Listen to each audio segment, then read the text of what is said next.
At the situation in Donbas, where the battle, the Russian offensive is raging, is extremely complicated and can change at any moment. It's enough for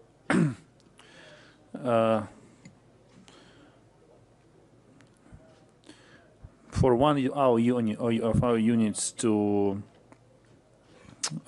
be destroyed, and for the Russians, so that the Russians can move further. Just to explain to you how difficult it is. And the war in Donbas, the battle for Donbas, is very much like the battles of the Second World War. So if you watched the movies about Second World War and you saw these pictures of tanks, airplanes, helicopter, there were no helicopters at that time, planes, tanks, armored vehicles, artillery, trying to cross the lines to destroy defenders. This is exactly what is happening in Donbas. I'm afraid that no one in the world has a clear picture of what is happening there. Some villages and towns, they do not exist anymore. They were all turned into rubbles by Russian artillery fire, by Russian multiple launch rockets systems. And it's devastating. Now, I mostly discussed three issues here in Davos. The first one is weapons, with a special focus on multiple launch rocket systems. We need Russia overwhelms us in a number of heavy weapons. But the biggest disbalance is in multiple launch rocket systems. This is really the weapon that we badly need, and we are working with different countries on receiving them. Of course, we spoke about sanctions, and we are upset, to say the least, to see how the sixth sanctions package by the European Union is hanging in the air because of the veto, basically de facto veto imposed by Hungary. And in that regard, I took part in a couple of conversations and discussions on the energy security in the world, not only in Europe, to understand where we're heading to. The third issue is food security. Russia is now actively spreading the narrative that it is the Western sanctions that have to be blamed for the shortage of food and the unfolding food crisis in the world. Now, this is a clear example of deliberate disinformation. The only reason why the world is suffering from food shortages is the Russian blockade of Ukrainian ports. We are working closely with the United Nations and other actors on finding the way out of this critical situation. And the fourth point, so sorry, there were not 3 but 4 points on my agenda. The fourth one is our application for EU candidacy status. This is not about immediate membership of Ukraine in the European Union. This is really about being anchored in the EU integration project. So this was my agenda here in Davos. Now you pick the subject that you're most interested in. Ask questions before I go to survive 2 dinners.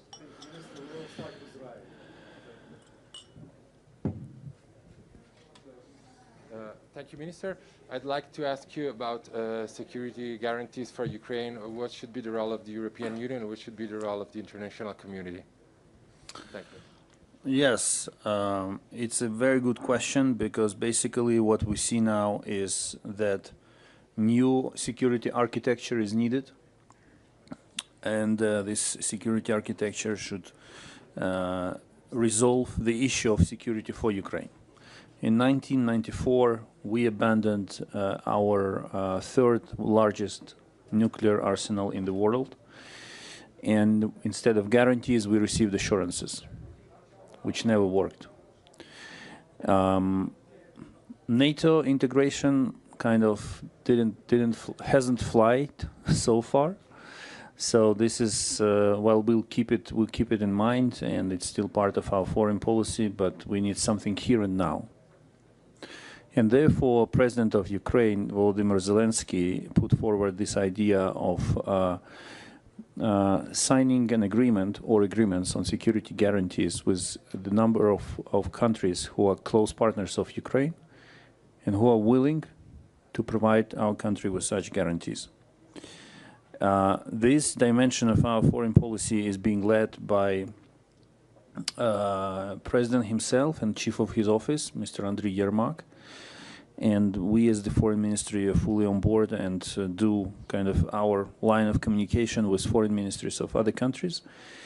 And now we are in the good news is that in principle, partners and friends of Ukraine responded positively to the idea. The bad news is that we are still discussing how these security guarantees will look like. And because there are different views of who can guarantee what. And we have to come to a single vision on how to structure this process. So yesterday, Andriy Yermak announced the establishment of the international expert group, together with former Secretary General of NATO, where they will be kind of brainstorming these potential guarantees and discussing them further with partners who are willing to be part of this undertaking. But to cut a long story short, if the issue of security guarantees to Ukraine is not resolved one way or another, there will always be a risk of war in Europe as long as Russia remains Russia. Thank you. Do you hear me? Yes. Mr. Kuleba, I'm Tonia Mastrobuoni with the Italian newspaper La Repubblica. You mentioned food security. Could you update us exactly on solutions that were proposed by the Russians, like corridors? Would you accept them? What are you proposing? What do you want? And what did you discuss here at, with other partners as solutions to solve the blockade in the sea? When did Russia propose a solution? I do not remember. The only statement... Corridors. No. The only statement I heard from Russia on this issue is that Russia will agree to lift blockade of Ukrainian ports if sanctions imposed against Russia are lifted. I never heard, correct me if I'm wrong, I never heard any initiative coming from Russia to create safe corridors. Yeah, no, I will. This is not the end of my answer, don't worry. Yes. The issue is very simple. This is the issue of the food security on one hand, but it's also the issue of security of Odessa on the other hand. So when we agree, theoretically, that there will be a safe passage of commercial vessels to and from Odessa, to pick up Ukrainian grain and take it to the global market. This will require demining of the harbor. In principle, we agree to that. And the harbor was mined by the Russians, by the way, in the very first days of the war. In principle, we are ready to do it, but we have one security issue that needs to be addressed.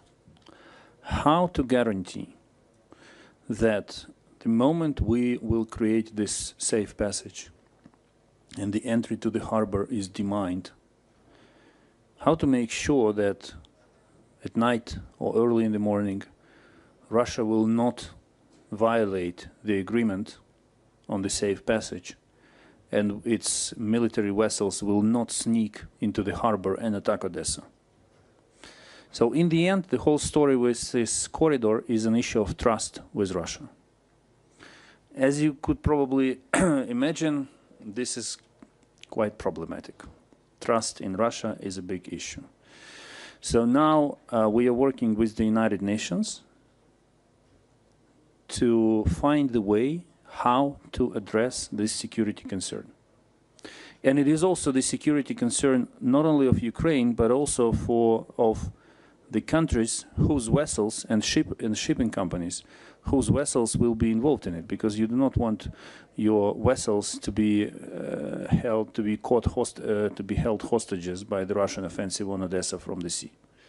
So there are many security risks associated with it, but we are ready to work constructively on all of them, because we have always been reliable suppliers of reliable guarantors of global food security, and we are not interested in the global food crisis by all accounts, starting with selling grain and making money for the economy that is suffering from the shortage of revenues, and ending up with making sure that we remain reliable guarantors of food security. So whatever the solution is, in the end, there will always be an issue, a question: can we trust Russia?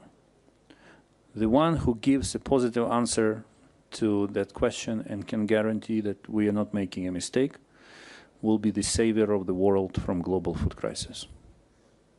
Next one, the man in the front line. Yeah. Thank you. This is Bayram Altu, Turkish journalist from United Nations Geneva office. You had a meeting with Mr. Lavrov in Antalya Diplomacy Forum in March. My question about Turkey's mediation role. What would you like to say about Turkey's effort to mediation efforts between Ukraine and Russia? And do you still believe that the war in Ukraine can be ended through diplomacy? Thank you. All wars end through diplomacy in the end. The question is, what will be your position at the moment when you enter the diplomatic stage? For the time being, we do not see any appetite in Russia for negotiations, and the offensive in Donbas speaks for itself. When you want to solve the conflict through diplomacy, you are not throwing thousands of tanks, airplanes, and artillery into the offensive operation. Turkey, among all countries who, for different reasons, proposed their mediating services, Turkey succeeded the most. And the meeting of two delegations, Russian and Ukrainian, in Istanbul was basically the highest point in the negotiating process. Everything that followed afterwards was a downfall. And as I told you, it's hard for me to remember when was the last time that the working groups of this bilateral negotiation format actually held their sessions. We see a cover-up operation from Moscow. They regularly make statements: Ukraine doesn't need diplomacy, Ukraine doesn't want to talk with us, but it's just a cover, it's a smoke, it's a cover-up operation. Because on a parallel track, they conduct an offensive in Ukraine, in Donbas. President Putin today signed the decree facilitating issuance of Russian passports to residents of Zaporizhia and Kherson regions of Ukraine. You do not do these things when you want to negotiate in good faith. As simple as that. One more woman in the front row. I think it's NTV, right? Germany. Okay. Yeah. Isabel Kerner, thank you.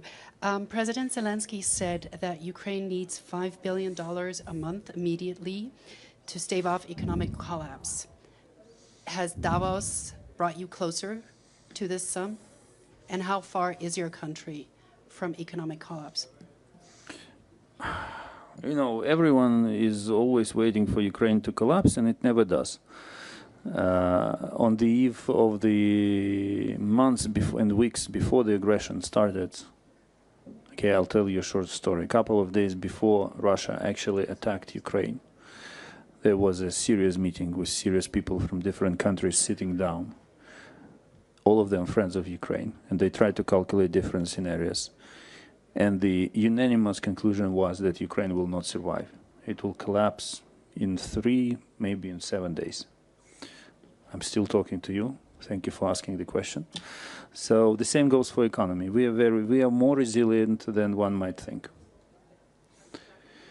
Yes, but it's true. We need $5 billion per month to uphold macro-financial stability, simply because Russia deliberately destroys one piece of our economy after another.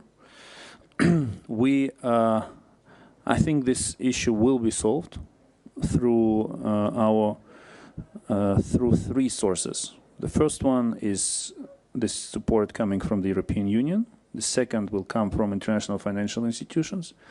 And the third source will be the United States. These are the three biggest sources. Then there will be other countries who will be supporting specifically our macro-financial stability. It's not financing projects, it's just giving money to the budget to keep the country running. But we do not want taxpayers of friendly countries to carry the burden of this. So we are making the point, and I see, and I discussed it here in Davos, and I see a lot of kind of responsiveness to that. It's time to speed up introduction of regulations and procedures that will allow not only the freeze of Russian assets, not only the seizure of Russian assets, but also the transfer of assets to Russia. Russia must pay for the damage it causes, it inflicts. I think it will be fair. Let's go to AFP. Hi, Laurent Thomé with AFP. You mentioned at the beginning that even though Davos has this reputation of being just talk, you did get some agreements here. And on the list of things you came to talk about here, the top two were more weapons and more sanctions. But as you leave, you still don't have more weapons and more sanctions. Do you think that Davos was really helpful for you in those two matters? In terms of mathematics, you are absolutely right. I will arrive in Kiev before new weapons arrive or new sanctions are introduced. But this is the political process. It takes time. I'm more concerned with the issue of sanctions now, with the issue of this, with the prospects of the sixth package, than with the issue of weapons.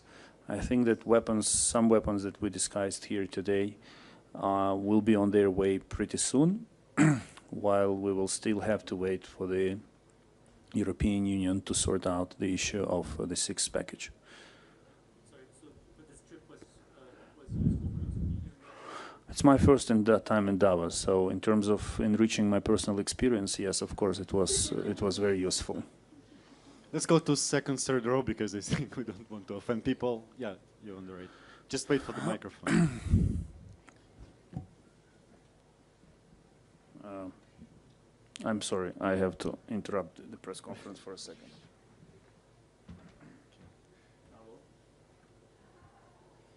Hold on, there's not many calls that he would answer anyway. So. Mr. Zelensky. Yeah, 99%. You can reflect on your questions now.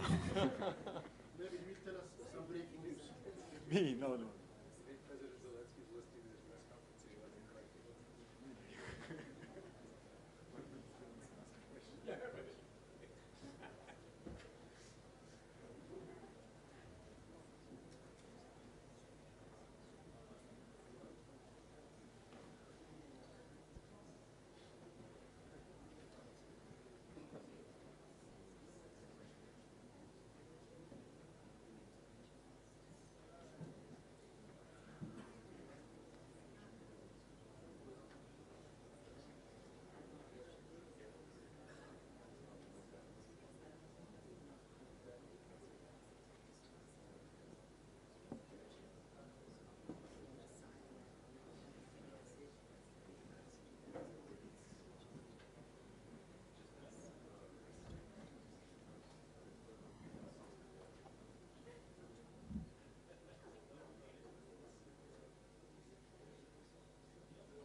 Okay, we're back and let's proceed with the question, right?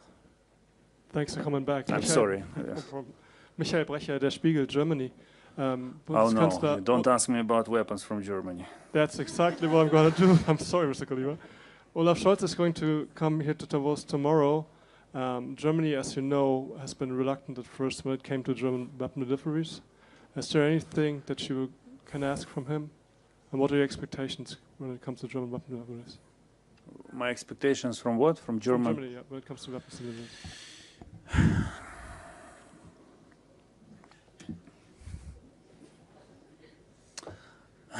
We appreciate every effort. Now, back to diplomacy. We appreciate every effort made by the German government to find heavy weapons which it can share with Ukraine to help us defend ourselves. We understand it's more difficult for Germany than for others. So we decided to follow this development with a strategic patience. Personally, I'm just curious how it ends. You know, I've been in this process from the very beginning. I don't understand why it is so complicated, but I respect the situation in the German government, and we're looking forward to see how this story ends. Speaking more broadly, of course, our something that we think is feasible is this Marders, armored vehicles, and our dream, of course, is German Leopard tanks. But we are not even close to. We are not there. Everything else is in process. Our soldiers are being trained on these Panzer howitzers. It's the joint German-Dutch collaboration. We appreciate that. There is this saga with Gepards. You may need some popcorn to, to follow it until the end. There are some other issues which we brought up with Germany. We are looking forward to hearing from them how feasible this is.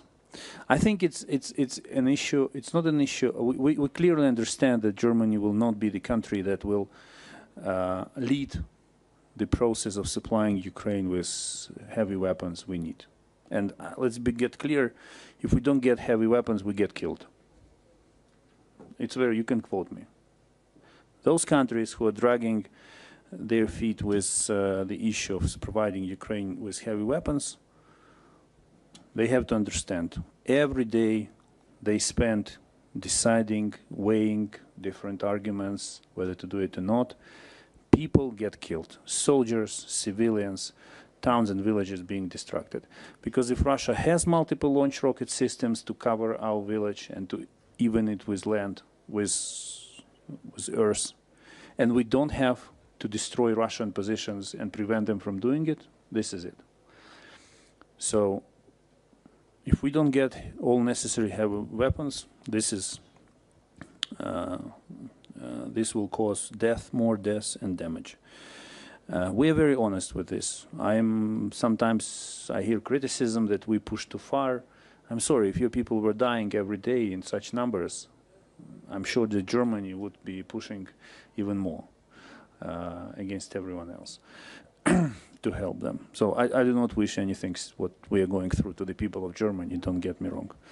But as I said, so it's not about the quantities or the leadership. We definitely see that Germany doesn't seem to be the one on this. But there are some specific requests which we have, and if Germany finds the way to accommodate them, we will be grateful. If it doesn't happen, of course, you will ask me this question again, and I will tell you more. Gentleman in the back row. Good evening, Mr. Minister. Lorenzo Borga from Sky News Italy. What's your position on the so-called Italian plan for peace presented by the Italian Foreign Minister? Luigi Di Maio is a friend, so in principle I will not have anything against proposed by a friend. Politically speaking, I want you to understand one thing. We welcome all kinds of plans that do not imply establishment of another contact line and any concessions by Ukraine with regard to our territorial integrity and sovereignty over certain territories. Everything else, we are open to discussions. But, as I said many times before, we've been, we already had our Minsk, we already had the contact line, we already had endless discussions in the trilateral contact group, and it brought us to where we are. We are not going to step into the same footprint again. So no plan that will mean freezing the current situation will be supported by Ukraine. Because, for example, we hear political kind of statements, ceasefire is needed. We agree that ceasefire is needed. But I give you 100%. The moment Russia will agree to a ceasefire will be the moment when it will be one step away from losing the war. And they will agree to a ceasefire with only one purpose, to save themselves from losing the war.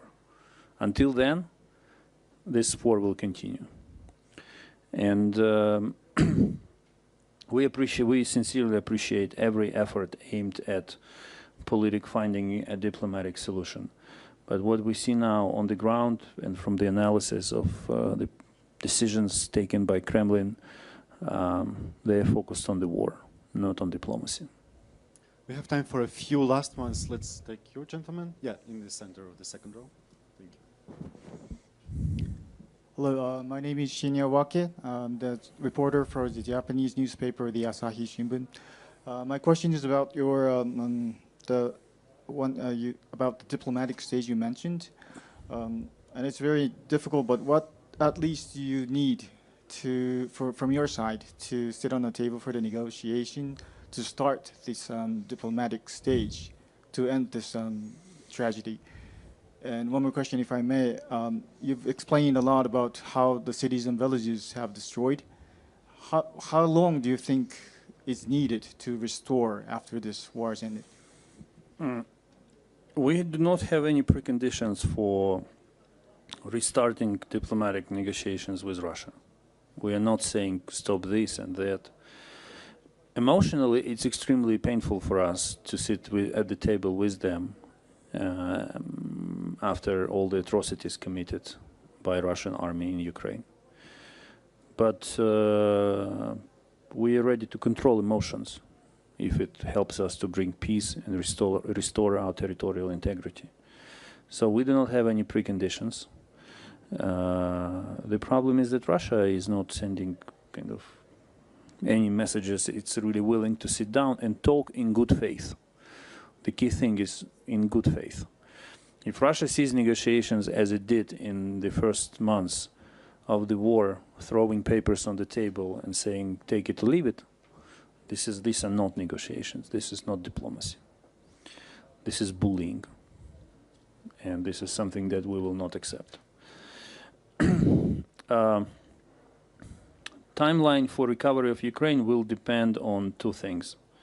First, the amount of money attracted and the efficiency of implementation of relevant projects. It can be 5 years, can be 10, can be 20, depends on these two factors. We are, of course, seeing this now as a way to basically rebuild the country. The question will be how to convince people to go back to live in the regions close to the Russian border when they will know that this life can end at any moment because Russia may decide to advance again. So it's a broad and complicated question, but I do not have a definite answer to how much time it takes, but the sooner the better. Let's take one last one from the AP, who wants from the very beginning. All right, Minister. Jamie Keaton from Associated Press. You mentioned that there would need to be some sort of an agreement to be able to get food out of the port, particularly through Odessa. There was also an agreement a few weeks ago to help people evacuate from Mariupol, people who were able to get out. Is that a positive sign in the possibility of seeing at least some sort of agreement between the two sides? And if I could just get you to comment further on that issue, the people who may have been taken out of there, do you still have concerns about Ukrainians that may be held either by in Russian-held areas right now? The evacuation of civilians and soldiers from Azovstal in Mariupol is a miracle. And I can say openly that we thank the United Nations Secretary General and Red Cross for facilitating this process. It also took many phone calls and many hours of difficult consideration and decision-making for President Zelensky. But in the end, it all worked. Time will come when we will be free to speak about the reasons why Russia agreed to this operation. For the time being, I will stay silent because I can only talk when I see all of them coming back to the government control territory. Now everything is very fragile and we want to save their lives, we want to protect them. So I will stop here. But we're facing a much bigger problem of forcible deportations of Ukrainian citizens into the territory of Russia. I do not know the number, how many Ukrainians were forcibly deported, because Russia doesn't share it with anyone. We don't know where these people are. And what I could do, we made public statements saying that, guys, those of you who can hear us, read us online, hear us on television, if you are in Russia, but you want to go back to Ukraine, you cannot do it directly. But if you reach any embassy in the country neighboring Russia, be it Belarus, Georgia, for example, come to the embassy, identify yourself, and we will get you out. This is peanuts compared to the overall number, because I'm afraid the overall number of forcibly deported people will be in hundreds, thousands. But if I can save one family, one person, Ukrainian diplomacy will do that. And your first question was on what? Well, it's just about whether or not the agreement could it be... Yes, hopefully. Despite being a diplomat, I believe in miracles. So yes, hopefully it will work. It will work again. And this is why I mentioned that we continue working with the United Nations on building this safe passage corridor. Thank you. Thank you, Excellency, and thank you, media. Thank all of you. Stay safe. Bye-bye.